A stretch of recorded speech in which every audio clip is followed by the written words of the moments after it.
الحمد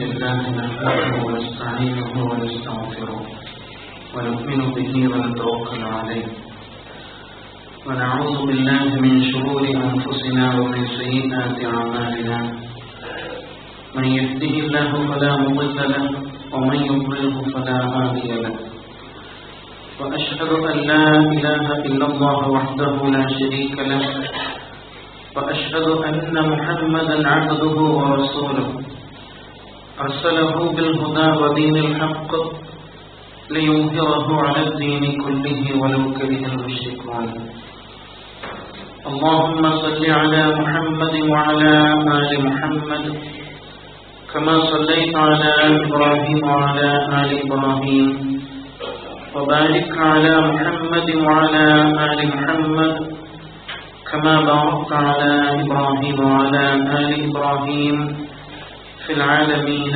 إنك حميد مجيد أما بعد فإن خير الحديث كلام الله وخير الهدي هدي محمد صلى الله عليه وسلم وشر الأمور محدثاتها وكل محدثة بدعة وكل بدعة ضلالة أيها الإخوان والأخوات أوصيكم وإياي أولا بتقوى الله إن أريد إلا الإصلاح ما استطعت وما توفيقي إلا بالله عليه توكلت وإليه أنيب قال الله تعالى في القرآن المجيد أعوذ بالله من الشيطان الرجيم بسم الله الرحمن الرحيم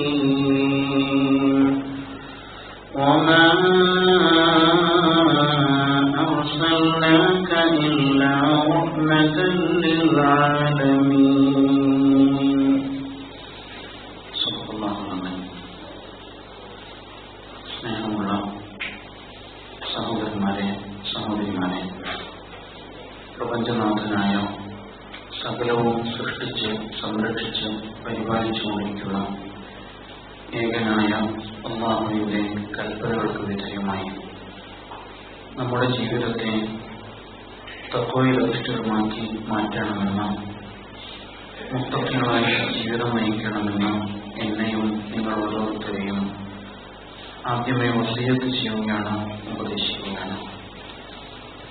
നമ്മുടെ ഇഹപര ജീവിത വിജയം തഖ്വാബോധവുമായി ബന്ധപ്പെട്ട് നിൽക്കുന്നു. അല്ലാഹു സുബ്ഹാനഹു വ തആല അവന്റെ മുത്തഖികളായ അടിമകളിൽ ഉൾപ്പെടുത്തി നമ്മെ അനുഗ്രഹിക്കുമാറാവട്ടെ. അല്ലാഹുവിന്റെ ദീനുൽ ഇസ്ലാം ശുദ്ധ പ്രകൃതിയാണ്. ഉമ്മയെപ്പോലെ പെറ്റുവീണ കുഞ്ഞിനെ പോലെ അല്ലാഹു സുബ്ഹാനഹു വ തആല അതുകൊണ്ട് തന്നെ അതിലെ ഏറ്റവും തെളിമയുള്ള, ഏറ്റവും സുതാര്യമായ ശൈലിയിലാണ് ഈ ദീനിനെ നമ്മെ അനുഭവിക്കുന്നത്. മാതാവിന്റെ ഗർഭാശയത്തെ വിശുദ്ധ ഖുർആൻ റഹം എന്ന് വിളിച്ചു. കാരുണ്യത്തിന്റെ നിറകുടം എന്നാണ് അതിന്റെ അർത്ഥം. ഇതേ വാക്ക് തന്നെ ഇസ്ലാമുമായി ബന്ധപ്പെട്ട അടിസ്ഥാന കാര്യങ്ങളെ അല്ലാഹു അവതരിപ്പിക്കുവാനും ഉപയോഗിക്കുന്നതായിട്ട് നമുക്ക് കാണാം. അല്ലാഹുവെ കുറിച്ച് നാം ഏറ്റവും കൂടുതൽ വിശേഷിപ്പിക്കാൻ ഉപയോഗിക്കുന്ന നാമം അർ-റഹ്മാൻ അർ-റഹീം എന്നതാണ്. അവൻ പരമകാരുണ്യൻ, കരുണാനിധി. ഖതബ അലാ നഫ്സിഹി റഹ്മ. കാരുണ്യം എന്നത് അവൻ സ്വയം തന്നെ തന്റെ മുഖമുദ്രയായിട്ട് നിശ്ചയിച്ചിരിക്കുന്നു. അതിനാൽ അവന്റെ കാരുണ്യത്തെക്കുറിച്ച് നിരാശരാകരുത് എന്ന് അല്ലാഹു തആല നമ്മെ ഉണർത്തുന്നുണ്ട്. ഖുർആൻ, ഇസ്ലാമിന്റെ അടിസ്ഥാന വേദഗ്രന്ഥമായ ഖുർആനിനെ ഹുദൻ വറഹ്മ, അത് സന്മാർഗദായകമാണ്, അതോടൊപ്പം കാരുണ്യത്തിന്റെ മഹത്തായ പ്രതീകവുമാണ് എന്ന് ഖുർആൻ എടുത്തു പറയുന്നു. സത്യവിശ്വാസികളെ കുറിച്ച് റഹമാഉ ബൈനഹും, അവർ പരസ്പരം കാരുണ്യം പങ്കുവെക്കുന്നവരാണ് എന്ന് പറയുന്നു. വതവാസൗ ബിൽ മർഹമ, കാരുണ്യം കൊണ്ടുള്ള വസീയത്തുകളാണ് അവരുടെ സംസ്കാരം എന്ന് ഖുർആൻ എടുത്തു പറയുന്നുണ്ട്. റസൂലുള്ളാഹി സ്വല്ലല്ലാഹു അലൈഹി വസല്ലം അന്ത്യപ്രവാചകനായി ഈ ദീനിനെ ലോകത്തിന് മുമ്പിൽ അവതരിപ്പിക്കാൻ വേണ്ടി കടന്നു വന്ന ആഗതനായ റസൂൽ സ്വല്ലല്ലാഹു അലൈഹി വസല്ലമയെ റഹ്മത്തുൽ ലിൽ ആലമീൻ എന്ന് വിശുദ്ധ ഖുർആൻ വിശേഷിപ്പിക്കുന്നുണ്ട്. അത് കേവലം ഒരു വിശേഷണമല്ല. ഈ പറഞ്ഞതൊന്നും കേവലമായ ഒരു ഭംഗി വാക്കല്ല എന്ന് നമുക്കറിയാം. അല്ലാഹുവിന്റെ ദീനിനെ, വിശുദ്ധ ഖുർആനിനെ, അതിന്റെ പ്രായോഗികത മനുഷ്യ സമൂഹത്തെ പഠിപ്പിക്കാൻ വേണ്ടിയാണ് റസൂലുള്ളാഹി സ്വല്ലല്ലാഹു അലൈഹി വസല്ലം ആഗതനായത്.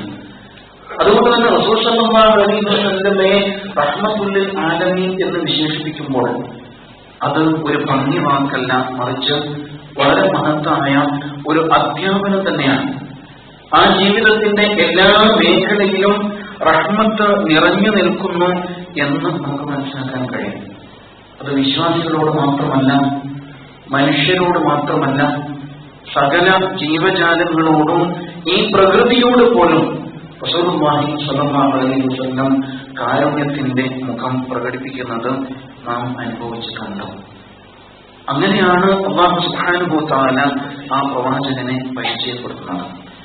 കേവലം ഒരു ജ്ഞാനിയുടെ, ഒരു പുരോഹിതന്റെ ഭാവമായിരുന്നില്ല റസൂൽ സ്വല്ലല്ലാഹു അലൈഹി വസല്ലമയുടെ വ്യക്തിത്വം, മറിച്ച് സമ്പൂർണ്ണ വ്യക്തിത്വമാണ് എന്ന് നാം പലപ്പോഴും മനസ്സിലാക്കിയിട്ടുണ്ട്. അതിൽ കാരുണ്യം എന്ന സവിശേഷമായ ഗുണം ഏറെ നിറഞ്ഞു നിൽക്കുന്നു എന്നത് പ്രത്യേകമായി തന്നെ നാം മനസ്സിലാക്കേണ്ട ഒരു കാര്യം കൂടിയാണ്.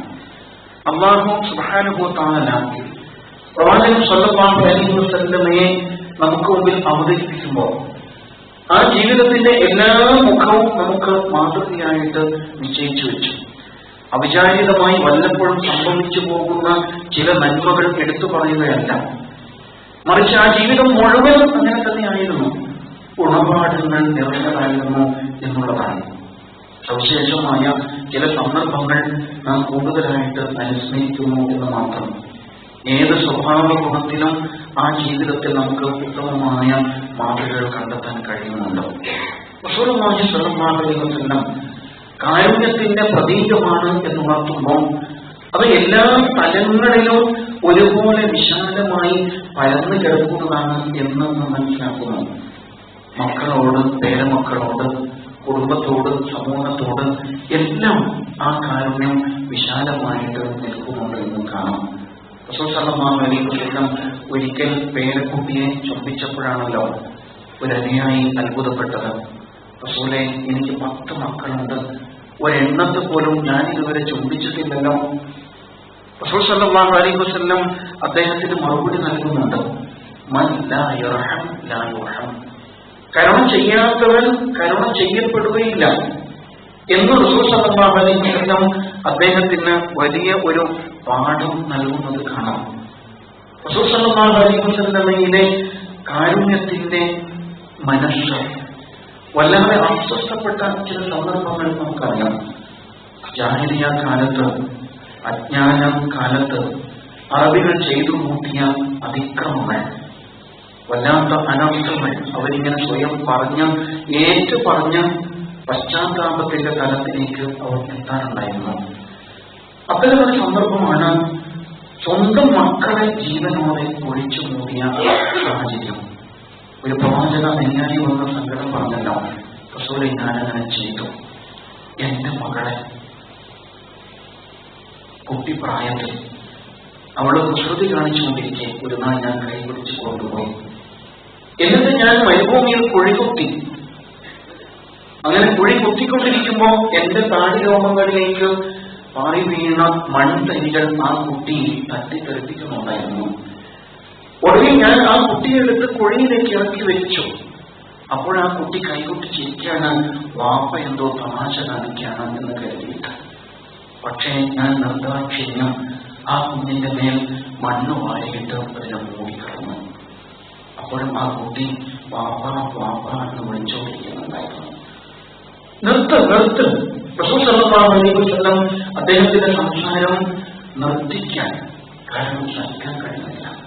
റസൂൽ സല്ലല്ലാഹു അലൈഹി വസല്ലം കരഞ്ഞുകൊണ്ടേയിരിക്കുന്നുണ്ടായിരുന്നു.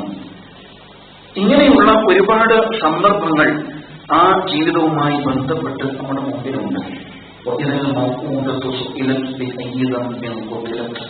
എന്നും മുഴങ്ങിക്കൊണ്ടിരിക്കുന്ന ഒരു വചനമാണ്. ഇന്ന് ഭ്രൂണഹത്യകൾ, പെൺഭ്രൂണഹത്യകൾ പെരുകുമ്പോഴും ഈ ആയത്ത് നമ്മുടെ നെഞ്ചെടുപ്പ് വർദ്ധിപ്പിക്കേണ്ടതുണ്ട് എന്നുള്ളതാണ്. റസൂലുള്ളാഹി സ്വല്ലല്ലാഹു അലൈഹി വസല്ലമയുടെ ഈ നിലപാടുകൾ ഒറ്റപ്പെട്ടതായിരുന്നില്ല. അത് റസൂൽ സ്വല്ലല്ലാഹു അലൈഹി വസല്ലം എന്ന പ്രവാചക വ്യക്തിത്വത്തിന്റെ ഭാഗമായിരുന്നു. ജീവജാലങ്ങളോട് പോലും ഇതേ നിലപാടാണ്. ഒരിക്കൽ ഒരു സഹാബി കൗതുകപൂർവം ഒരു കരിമ്പടവുമായി റസൂലുള്ളാഹിയുടെ അടുക്കലേക്ക് വന്നു. അതിനകത്തെന്തോ ഉണ്ടായിരുന്നു. അത് തുറക്കാൻ ആവശ്യപ്പെട്ടപ്പോൾ ഒരു തള്ളപ്പക്ഷിയും കുറച്ച് കുഞ്ഞുങ്ങളും ഉണ്ടായിരുന്നു അതിനകത്ത്. റസൂൽ സല്ലല്ലാഹു അലൈഹി വസല്ലം അതിനെ പറത്തി വിടാൻ പറഞ്ഞു. അങ്ങനെ തുറന്നു വെച്ചിട്ടും അത് പോകുന്നില്ല. കാരണം ആ തള്ളപ്പക്ഷി കുഞ്ഞുങ്ങളുടെ കൂടെ തന്നെ നിൽക്കുകയാണ്. റസൂൽ സല്ലല്ലാഹു അലൈഹി വസല്ലം അവരോട് പറയുന്നുണ്ട്, നോക്കൂ, ഈ പക്ഷിക്ക് കുഞ്ഞുങ്ങളോടുള്ള സ്നേഹം, എങ്കിൽ അല്ലാഹുവിന് നമ്മോട് എന്തൊരു കാരുണ്യമായിരിക്കും എന്നൊരു പാഠം പഠിപ്പിക്കാൻ. എന്നിട്ട് അതിനെ എവിടെ നിന്നാണോ എടുത്തത് അവിടെ തന്നെ കൊണ്ടുപോയി വെക്കാൻ വേണ്ടിയിട്ട് റസൂൽ സല്ലല്ലാഹു അലൈഹി വസല്ലം ആവശ്യപ്പെടുന്നുണ്ട്. യാത്രാമധ്യേ ഒരിക്കൽ അവർ ഒരിടത്ത് തമ്പടിച്ചപ്പോൾ ആ സംഘത്തിൽ ചിലർ തണുപ്പകറ്റാൻ വേണ്ടിയിട്ട് തീ പൂട്ടിയ വഴിയിൽ ഉറുമ്പുകൾ സഞ്ചരിക്കുന്നുണ്ടായിരുന്നു. റസൂൽ സല്ലല്ലാഹു അലൈഹി വസല്ലമിനെ ശ്രദ്ധയിൽപ്പെട്ടപ്പോൾ അത് അണച്ചു കളയാൻ വേണ്ടിയിട്ട് റസൂൽ സല്ലല്ലാഹു അലൈഹി വസല്ലം ആവശ്യപ്പെടുകയാണ്. ഒരിക്കൽ ഒരു ബാലൻ ഈത്തപ്പഴം ലഭിക്കാൻ വേണ്ടിയിട്ട് ഈത്തപ്പനക്ക് നേരെ കല്ലെറിഞ്ഞുകൊണ്ടിരുന്നു. റസൂൽ സല്ലല്ലാഹു അലൈഹി വസല്ലം ആ കുട്ടിയോട് ചോദിച്ചു, എന്തിനാ അറിയുന്നത്? എനിക്ക് ഈത്തപ്പഴം കിട്ടാൻ വേണ്ടിയിട്ട്. മോനെ, ആ മരത്തിനെ വേദനിക്കില്ലേ എന്ന് റസൂൽ സല്ലല്ലാഹു അലൈഹി വസല്ലം ആ കുട്ടിയോട് തിരിച്ചു ചോദിക്കുന്നുണ്ട്. മരങ്ങൾക്കും ആത്മാവുണ്ട്, ജീവനുണ്ട് എന്ന് റസൂൽ സല്ലല്ലാഹു അലൈഹി വസല്ലം പഠിപ്പിക്കാൻ. അത്രപോലും പ്രകൃതിയോട് പോലും തികഞ്ഞ കാരുണ്യത്തിൽ വർത്തിക്കണം എന്ന് പ്രവാചകൻ സല്ലല്ലാഹു അലൈഹി വസല്ലം ഉണർത്തുകയാണ്. ഇതൊരു ജീവിത നിലപാടായിരുന്നു, ഒറ്റപ്പെട്ട സംഭവമല്ല. ത്വാഇഫിലെ പ്രവാചകന്റെ അനുഭവം നമ്മുടെ മുമ്പിലുണ്ട്. മക്കയിൽ ഗത്യന്തരമില്ലാതെ ഇസ്ലാമുമായിട്ട് മുന്നോട്ട് പോകൽ അസാധ്യമായ ഘട്ടത്തിൽ ഉമ്മയുടെ നാടായ ത്വാഇഫിലേക്ക് അവരുടെ സഹകരണം പ്രതീക്ഷിച്ച് റസൂൽ സല്ലല്ലാഹു അലൈഹി വസല്ലം ചെല്ലുന്നുണ്ട്. കാരണവന്മാരുടെ മുമ്പിൽ വിഷയം അവതരിപ്പിച്ചു. പക്ഷേ പ്രതികരണം പ്രതികൂലമായിരുന്നു. അവർ തെരുവ് പിള്ളേരെ വിട്ട് റസൂൽ സല്ലല്ലാഹു അലൈഹി വസല്ലമയെ കല്ലെറിഞ്ഞാട്ടുകയാണ്. പ്രവാചകന്റെ മടമ്പിൽ പൊട്ടി അങ്ങനെ രക്തം ഇറ്റ് വീണുകൊണ്ടിരുന്നു. റസൂൽ സല്ലല്ലാഹു അലൈഹി വസല്ലം തിരിച്ചു വരുന്ന വഴിയിൽ അന്നത്തെ തന്റെ ശത്രുക്കളായ ഇസ്ലാമിന്റെ പ്രതിയോഗികളായ ഉത്ബയുടെയും ശൈബയുടെയും തോട്ടത്തിലാണ് വിശ്രമിക്കുന്നത്. അവർ പ്രവാചകന് ഈത്തപ്പഴം നൽകിയിട്ട് സൽക്കരിച്ചു. ആ വേളയിലാണല്ലോ ജിബ്രീൽ അലൈഹിസ്സലാം വന്നിട്ട് പറയുന്നത്, എന്നോടൊപ്പം പർവ്വതത്തെ വഹിക്കുന്ന മലക്കുണ്ട്, അവരെ ഒന്ന് നശിപ്പിച്ചു കളയട്ടെയോ, പർവ്വതം കൊണ്ടുവന്ന് തലയ്ക്ക് മുകളിൽ ഇട്ടിട്ട് എന്ന് ചോദിക്കുന്നു. റസൂലുള്ളാഹി സ്വല്ലല്ലാഹു അലൈഹി വസല്ലമയുടെ മറുപടി, പഠിച്ചവനെ, അവർ വിവരമില്ലാത്ത സമൂഹമാണ്, അവർ വിവരമില്ലാത്തവരാണ്, അതുകൊണ്ട് അവരോട് കരുണ ചെയ്യണം, അവരോട് നീ പുറത്തു കൊടുക്കണമേ എന്ന് റസൂൽ സല്ലല്ലാഹു അലൈഹി വസല്ലം പ്രാർത്ഥിക്കുന്നു.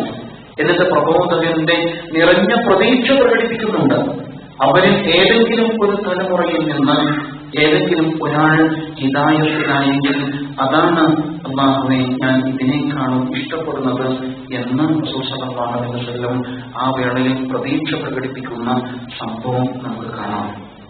ഒരുപാട് സന്ദർഭങ്ങൾ വിട്ടുവീഴ്ചയുടെ കാരുണ്യത്തിന്റെ പ്രകടമായ ഭാവങ്ങൾ ആ ജീവിതത്തിൽ നിന്ന് നമുക്ക് വായിച്ചെടുക്കാൻ കഴിയുന്നുണ്ട്.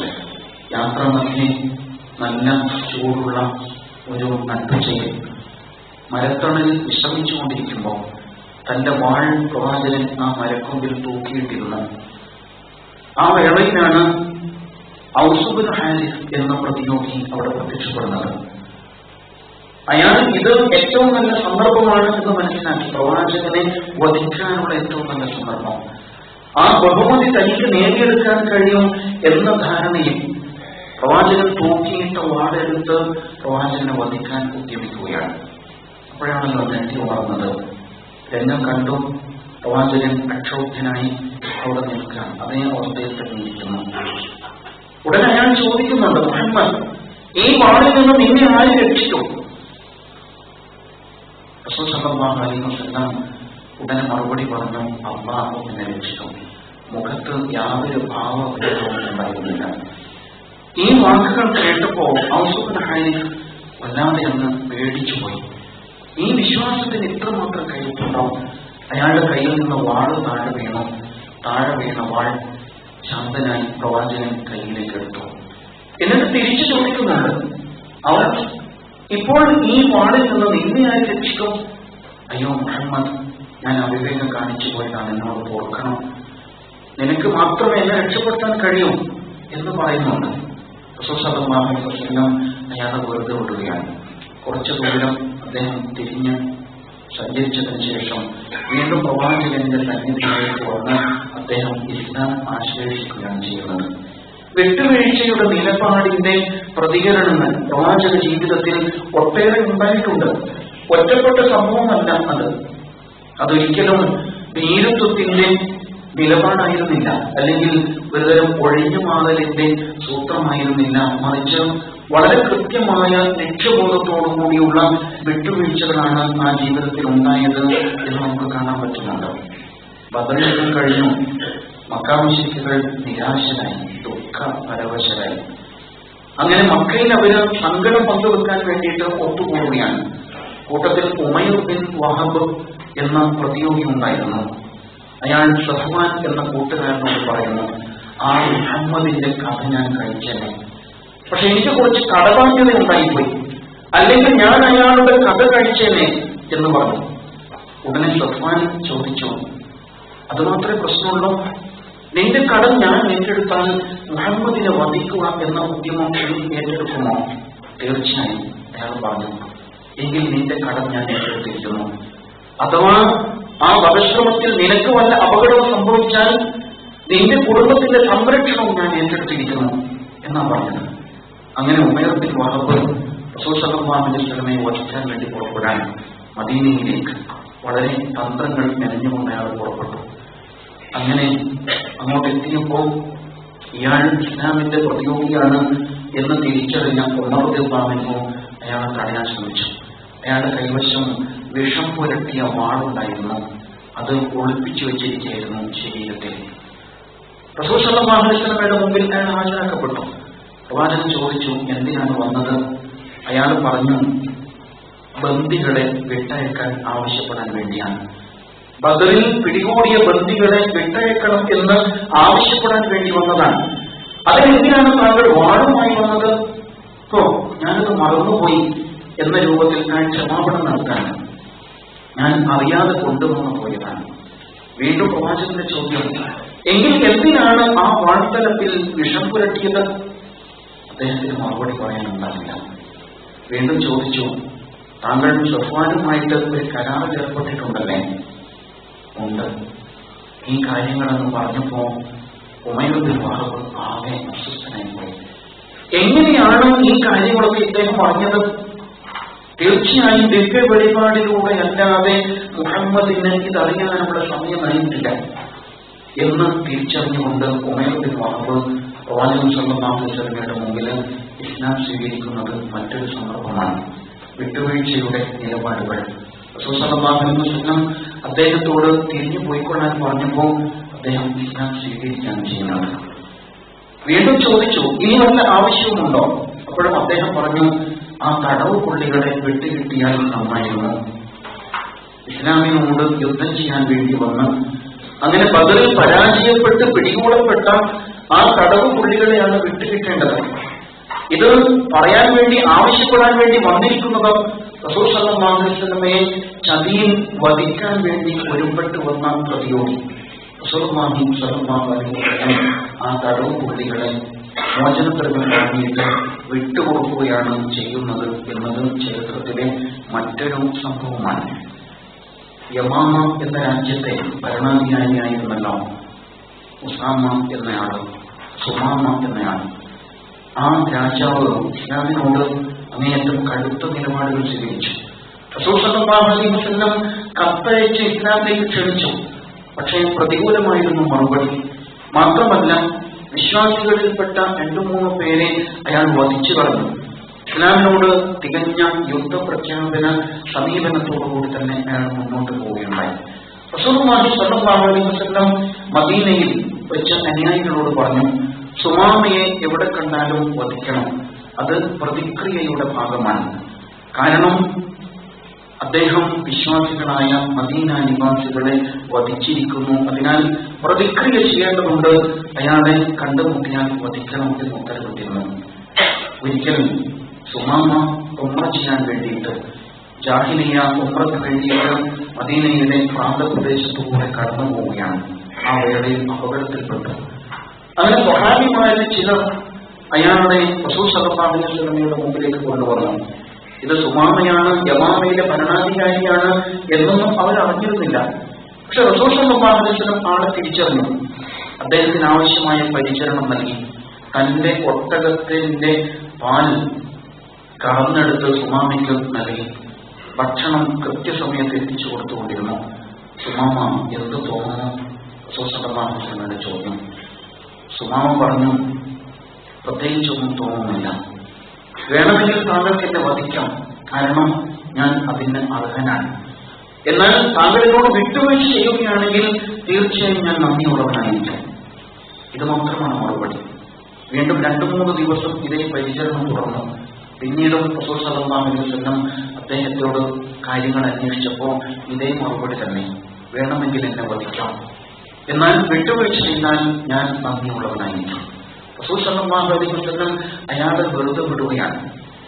വെറുതെ വിട്ടപ്പോൾ സുമാമ കുറച്ച് ദൂരത്തേക്ക് പോയി കുളിച്ച് ശുദ്ധിയായി തിരിച്ചു വന്നിട്ട് ഇസ്ലാം സ്വീകരിക്കുകയാണ് ആ രാഷ്ട്രത്തലവൻ.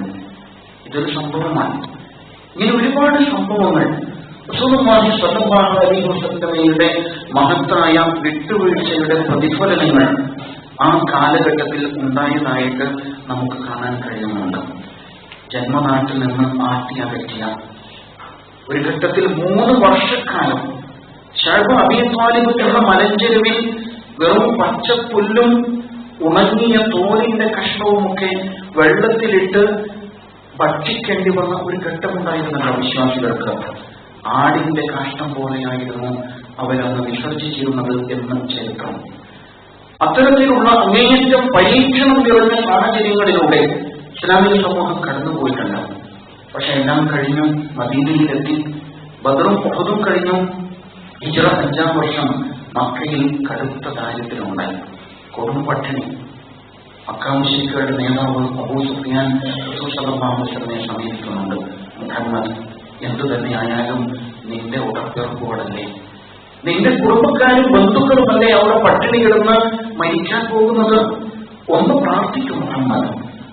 വേണമെങ്കിൽ റസൂൽ സല്ലല്ലാഹു അലൈഹി വസല്ലമയുടെ മനസ്സിൽ പ്രതികാരാഗ്നി നുരഞ്ഞു പോകാവുന്നതാണ്. ഇപ്പൊ പ്രാർത്ഥിക്കാൻ വേണ്ടി ആവശ്യപ്പെടാനല്ലേ? ഓർക്കുന്നില്ലേ അന്ന് എന്നോടും എന്റെ അനുയായികളോടും നിങ്ങൾ കാണിച്ചത്? ഞങ്ങൾ ജന്മനാട്ടിൽ നാട്ടിൽ പുറത്താക്കിയത് നിങ്ങളല്ലേ? എന്നിട്ട് ഇപ്പോ പ്രാർത്ഥിക്കണമത്രേ എന്ന് വേണമെങ്കിൽ പറയാമായിരുന്നു. പക്ഷെ റസൂലുള്ളാഹി സ്വല്ലല്ലാഹു അലൈഹി വസല്ലം പ്രാർത്ഥിക്കുകയാണ്. ആ കൊടും ക്ഷാമത്തിൽ നിന്ന്, പരീക്ഷണത്തിൽ നിന്ന് അവരെ രക്ഷപ്പെടുത്താൻ വേണ്ടി അല്ലാഹുവോട് പ്രാർത്ഥിക്കുകയാണ്. മാത്രമല്ല, ഒരുപാട് ഒട്ടകങ്ങളുടെ വഹിക്കാവുന്ന ഭക്ഷ്യധാന്യങ്ങൾ റസൂൽ സല്ലല്ലാഹു അലൈഹി വസല്ലം അങ്ങോട്ട് കൊടുത്തേക്കുകയും ചെയ്യുന്നുണ്ടായി.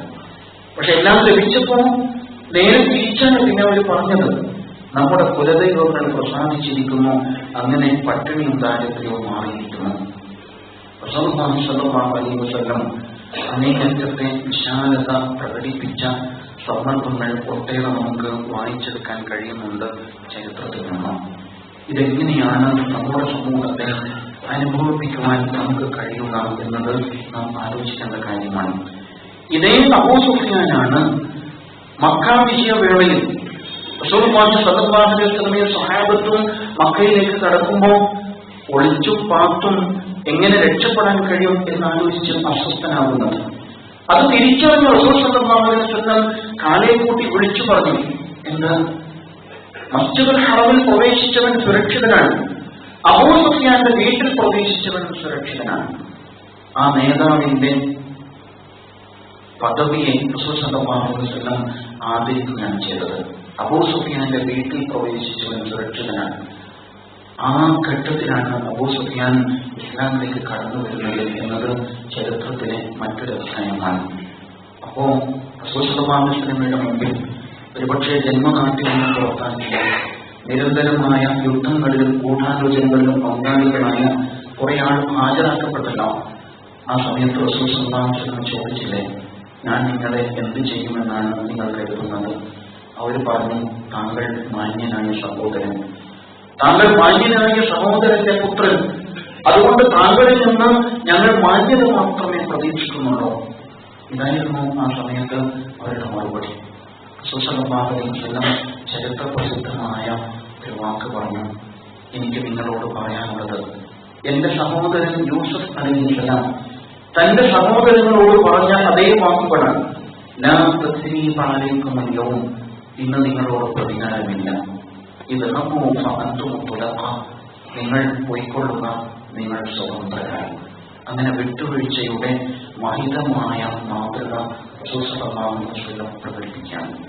നാം ഇപ്പോഴും അതിങ്ങനെ ഏറ്റുപറഞ്ഞുകൊണ്ടേയിരിക്കുന്നു. വിജയശ്രീലാളിതനായി മക്കയിലേക്ക് തിരിച്ചു വന്നപ്പോൾ അറേബ്യൻ ഉപദ്വീപിന്റെ ഭരണാധികാരിയായിരിക്കെ ചോദ്യം ചെയ്യപ്പെടാത്ത അധികാരം കൈവശമുണ്ടായിരിക്കുകയാണ് ഈ അതുല്യമായ വിട്ടുവീഴ്ചയുടെ സമീപനം റസൂലുള്ളാഹി സ്വല്ലല്ലാഹു അലൈഹി വസല്ലമയിൽ നിന്ന് ഉണ്ടാകുന്നത്. ഇത് മുൻനിർത്തിയായിരിക്കണം നമ്മുടെ ജീവിത നിലപാടുകളെ നാം വായിക്കുന്നത്. അല്ലാഹു സുബ്ഹാനഹു വ തആല വമാ അർസൽനാക ഇല്ലാ റഹ്മത്തൻ ലിൽ ആലമീൻ, സർവ്വലോകത്തിനും കാരുണ്യമായിട്ടല്ലാതെ താങ്കളെ നാം നിയോഗിച്ചിട്ടില്ല എന്ന് പറയുമ്പോൾ അത് അന്ത്യനാൾ വരെയും നിലനിൽക്കേണ്ട അതിമഹത്തായ ഒരു ഗുണമാണല്ലോ. അത് ഇന്നത്തെ കാലഘട്ടത്തിൽ നിലനിൽക്കേണ്ടത് പ്രവാചക അനുയായികളായ നമ്മിലൂടെയാണ് എന്ന കാര്യത്തിൽ സംശയമില്ല. ജീവിതത്തിന്റെ ഭാഗമായി മാറുകയാണ് ഇത്തരത്തിലുള്ള അധ്യാപനങ്ങൾ ജീവനോടെ നിലനിൽക്കുന്നത്. അല്ലാതെ റസൂൽ സ്വല്ലല്ലാഹു അലൈഹി വസല്ലം അങ്ങനെയായിരുന്നു എന്ന് പാടിപ്പോയിട്ടുമ്പോൾ അറബിയിലായാലും മലയാളത്തിലായാലും അത് കേവലമായ ഒരു പുകഴ്ത്തൽ മാത്രമായിട്ട് മാറും. യഥാർത്ഥത്തിൽ ജീവിതത്തിന്റെ നിലപാടുകളുടെ ഭാഗമായിട്ട് റസൂൽ സ്വല്ലല്ലാഹു അലൈഹി വസല്ലമയുടെ ജീവിത അധ്യാപനങ്ങളെ നമുക്ക് സ്വീകരിക്കാൻ കഴിയണം. അല്ലാഹു സുബ്ഹാനഹു വ തആല അതിനെ തൗഫീഖ് ചെയ്യുമാറാവട്ടെ.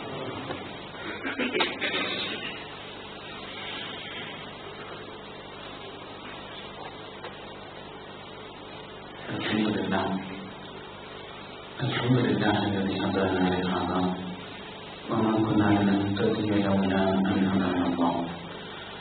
اللهم صل على محمد وعلى آله وصحبه أجمعين. يا أيها الذين آمنوا اتقوا الله حق تقاته ولا تموتن إلا وأنتم مسلمون. യഥാർത്ഥ മുത്തഖികളായി പ്രവാചക അനുയായികളായി ജീവിതമയക്കുവാൻ എന്നെയും നിങ്ങളെയും ഒരിക്കൽ കൂടി വസിയത്ത് ചെയ്യുകയാണ്, ഓർമ്മപ്പെടുത്തുകയാണ്.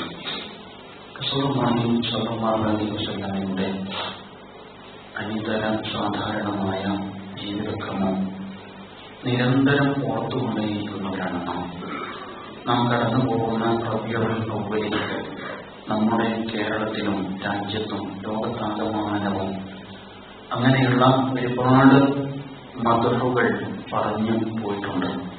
ഈ അന്തരീക്ഷത്തിലൊക്കെ അതിങ്ങനെ തങ്ങി നിൽക്കുകയാണ്. എന്നാൽ റബീഉൽ അവ്വൽ പിന്നിടുന്നതിന് മുമ്പായി കഴിഞ്ഞ ദിവസം നാം ഒരു വാർത്ത കേട്ടു. റസൂൽ സ്വല്ലല്ലാഹു അലൈഹി വസല്ലമയെ അപമാനിച്ചുകൊണ്ട് കാർട്ടൂണുകൾ വരച്ച ഒരു പത്രസ്ഥാപനത്തിലെ അധികാരികളെ ജീവനക്കാരെ ഒരു സംഘം ആളുകൾ ആയുധങ്ങളുമായി കടന്നു ചെന്ന് വെടിവെച്ച് വീഴ്ത്തിയ സംഭവം. 12ഓളം പേർ വധിക്കപ്പെടുകയുണ്ടായി. ഈ സംഭവം കേട്ടപ്പോൾ ആദ്യമായി നമ്മുടെ മനസ്സിലുണ്ടായ പ്രതികരണം എന്തായിരിക്കും? അങ്ങനെ തന്നെ വേണം എന്നായിരിക്കും മനസ്സുകൾ ആദ്യം പ്രതികരിച്ചിട്ടുണ്ടാവുക. അതേതായാലും ഒരു നല്ല കാര്യമാണ് അവർ ചെയ്തത് എന്ന് നമ്മുടെ മനസ്സ് പറഞ്ഞു പോകും. കാരണം വർഷങ്ങളായി തുടരുന്നൊരു സംഭവമാണ്. ആദ്യം ഡെൻമാർക്കിൽ നിന്നാണ് തുടങ്ങിയത്. ഡെൻമാർക്കുകാര് പ്രസിദ്ധീകരിച്ച ഒരു ചിത്രം, കാർട്ടൂൺ പാരീസിലെ ഈ പത്രം പുനഃപ്രസിദ്ധീകരിക്കുകയായിരുന്നു. നാട്ടിലുടനീളം അത് വിവാദങ്ങളുണ്ടാക്കി. അതിനെ തുടർന്ന് പിന്നീടും പല ഘട്ടങ്ങളിലായിട്ട് പ്രവാചകന്റേത് എന്ന പേരിൽ ഒരു നഗ്ന ചിത്രം വരെ അവർ പ്രദർശിപ്പിച്ചു അത്രേ. അങ്ങനെ അതിന്റെ പേരിൽ സന്തോഷിക്കുന്ന ഒരു പ്രകടനങ്ങളുണ്ടായി, ഭീഷണികളുണ്ടായി, അവിടെ തന്നെ ആക്രമണങ്ങളുണ്ടായി. എന്നിട്ട് 2 വർഷമായിട്ട് ആ സ്ഥാപനം പോലീസ് പ്രൊട്ടക്ഷനിൽ പ്രവർത്തിച്ചുകൊണ്ടിരിക്കുകയാണ്. ഇതേ നിലപാട് ഇനിയും തുടരും എന്ന രൂപത്തിൽ.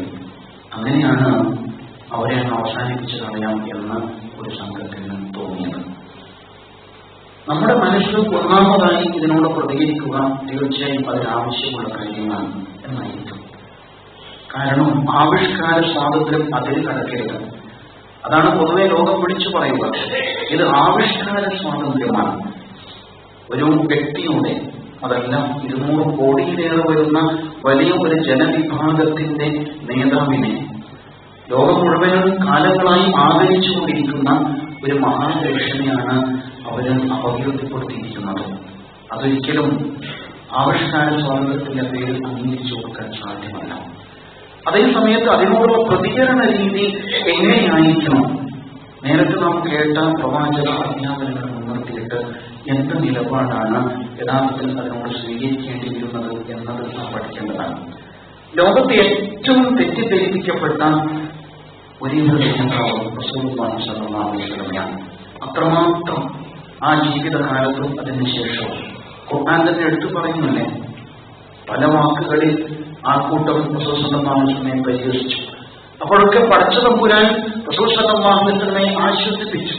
അലം നശ്റഹ് ലക സദ്റക, താങ്കളുടെ ഹൃദയത്തെ താങ്കൾക്ക് നാം വിശാലമാക്കി തന്നില്ലേ?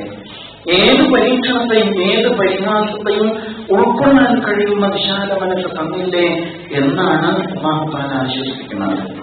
അതുകൊണ്ട് സഹിക്കോ, പൊറുക്കോ, ഉൾക്കൊള്ളൂ എന്നാണല്ലോ അതിന്റെ സന്ദേശം. ആ നിലപാട് തന്നെയായിരുന്നു ജീവിതകാലം മുഴുവനും റസൂലുള്ളാഹി സ്വല്ലല്ലാഹു അലൈഹി വസല്ലം സ്വീകരിച്ചത് എന്നും നമുക്ക് കാണാൻ കഴിയുന്നുണ്ട്. തീർച്ചയായും ഈ സംഭവത്തെ പല തരത്തിൽ നമുക്ക് വിലയിരുത്തേണ്ടി വരും. എന്തായിരുന്നാലും ഒരു പ്രബോധക സമൂഹം ഇത്തരമൊരു സംഭവത്തെ വിലയിരുത്തുമ്പോൾ അത് ഭാവിയിൽ വരുത്താനിരിക്കുന്ന പ്രത്യാഘാതങ്ങൾ കൂടി കണക്കിലെടുക്കേണ്ടതാണ്. ഒരുപക്ഷെ നമുക്ക് സന്തോഷിക്കാം. ഇന്നത്തെ റിപ്പോർട്ടുകൾ അമേരിക്കയിൽ നിന്ന് അവിടുത്തെ മാധ്യമങ്ങൾ തീരുമാനിച്ചവരെ ഇനി പ്രവാചകനെ അപകീർത്തിപ്പെടുത്തുന്ന വാർത്തകൾ, ഫോട്ടോകൾ പ്രസിദ്ധീകരിക്കുകയില്ല എന്നതാണ് പുതിയ ന്യൂസ്. അപ്പോൾ നമ്മൾ ചെയ്തതിന് ഫലം കണ്ടു എന്നൊരുപക്ഷെ നാം കരുതും.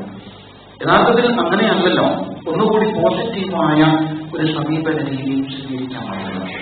ഇത്രമാത്രം ലോകത്ത് തെറ്റിദ്ധരിപ്പിക്കപ്പെട്ട വ്യക്തി എന്ന നിലക്ക് റസൂലുള്ളാഹി സ്വല്ലല്ലാഹു അലൈഹി വസല്ലമയുടെ ജീവിതകാലത്തും അതിനുശേഷവുമൊക്കെ ചരിത്രം പഠിക്കുമ്പോൾ കുരിശുയുദ്ധ പശ്ചാത്തലത്തിലും അതിനുശേഷവുമൊക്കെ പ്രത്യേകിച്ച് പശ്ചാത്തലയുടെ ഭാഗത്ത് നിന്ന് സത്യവുമായി യാതൊരു ബന്ധവുമില്ലാതെ അപവാദ പ്രചരണങ്ങൾ പുസ്തക രൂപത്തിൽ ഒരുപാട് പ്രസിദ്ധീകരിക്കപ്പെട്ടിട്ടുണ്ട്.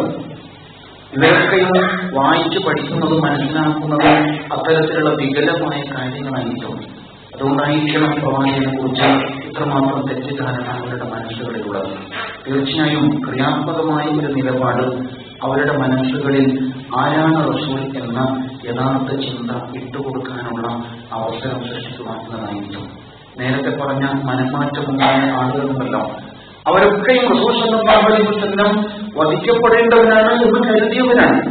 പക്ഷേ നേരിട്ട് തിരുമുഖത്ത് നിന്ന് തികച്ചും വ്യത്യസ്തമായ അനുഭവം ഉണ്ടായപ്പോൾ അവരുടെ മനസ്സുകൾക്ക് മാനസാന്തരം സംഭവിച്ചു. വളരെ പെട്ടെന്ന് മാറ്റമുണ്ടായി. അങ്ങനെ എവിടെയോ ഒരു അഗ്നിസ്ഫുലിംഗം അവരുടെ മനസ്സുകളെ സ്വാധീനിക്കുന്നത് ഇട്ടുകൊടുക്കാൻ കഴിഞ്ഞാൽ തീർച്ചയായും മാറ്റങ്ങൾ ഉണ്ടാകും. അതാണ് വിവേകത്തിന്റെ വഴി എന്നുകൂടി നാം തിരിച്ചറിയണം.